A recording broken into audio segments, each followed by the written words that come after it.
Expert ఛానల్కి స్వాగతం సుస్వాగతం. ఈరోజు మనం హెచ్డి ఎడిటింగ్కి ఎలాంటి సిస్టమ్ వాడాలనే కాన్ఫిగరేషన్ గురించి మనం చర్చించుకుందాం. ఈ ఎడిటింగ్ కాన్ఫిగరేషన్ ఏదైతే తీసుకుంటామో దీంట్లో లీనియర్ నాన్ లీనియర్ సంబంధించిన ఎటువంటి సాఫ్ట్వేర్ అయినా కూడా చాలా మంచిగా రన్ అవుతుంది అండ్ క్వాలిటీగా అవుట్పుట్ ఇవ్వడానికి చాలా ఫాస్ట్గా అవుట్పుట్ ఇవ్వడానికి ఉపయోగపడుతుంది. మరి ఆ కాన్ఫిగరేషన్ ఏంటి అనేది చూద్దామా. Mother board Asus Z97K processor, Intel i7 4770K or 4790K, RAM 8GB 2, టోటల్గా 16GB. Display graphic కార్డ్స్లో NVIDIA 960 DDR5 4GB తీసుకుంటే పర్ఫార్మెన్స్ చాలా బాగుంటుంది. హార్డ్ డిస్క్లు 240GB SSD OS కోసం తీసుకోవాలి.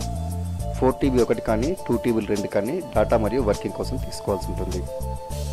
క్యాబినెట్లలో సర్వర్ క్యాబినెట్స్ చాలా బాగుంటాయి. కూలర్ మాస్టర్లో కానీ లేదా వేరే ఇతర ఏ కంపెనీలో కానీ తీసుకోవాలి. ఇందులో SMPS 600 watts or 700 watts SMPS ఉండాలి.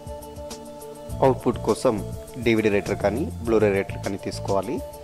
మానిటర్స్లో HD కోసం 22 ఇంచ్ మానిటర్ కానీ లేదా 32 ఇంచ్ LED టీవీ కానీ తీసుకోవడం వల్ల మనకు ఎడిటింగ్ చాలా సులువుగా ఉంటుంది.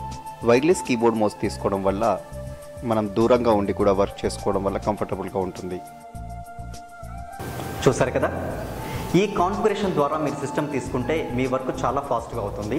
అయితే మీరు ఏదైతే సాఫ్ట్వేర్ కొనాలనుకుంటున్నారో ఆ సాఫ్ట్వేర్ యొక్క డీలర్ను కానీ మీకు తెలిసిన హార్డ్వేర్ ఇంజనీర్ కానీ కనుక్కొని ఆ రోజుకు ఉన్న అప్డేట్స్ ఏ విధంగా ఉన్నాయి, అవి ఎలా పనిచేస్తున్నాయో తెలుసుకొని మంచి సిస్టమ్ కొనండి, ఫాస్ట్గా వర్క్ చేయండి. సో ఈ ఛానల్ని మీరు వాచ్ చేసినందుకు మాకు ప్రత్యేక ధన్యవాదాలు తెలియజేసుకుంటూ సబ్స్క్రైబ్ అవ్వండి. ఫేస్బుక్ బై ఎడిట్ పాయింట్ పేజీని లైక్ చేయండి, మీకు రెగ్యులర్ అప్డేట్స్ పొందండి. అలాగే మా వెబ్సైట్ని సందర్శించండి photospot.in. Thank you very much.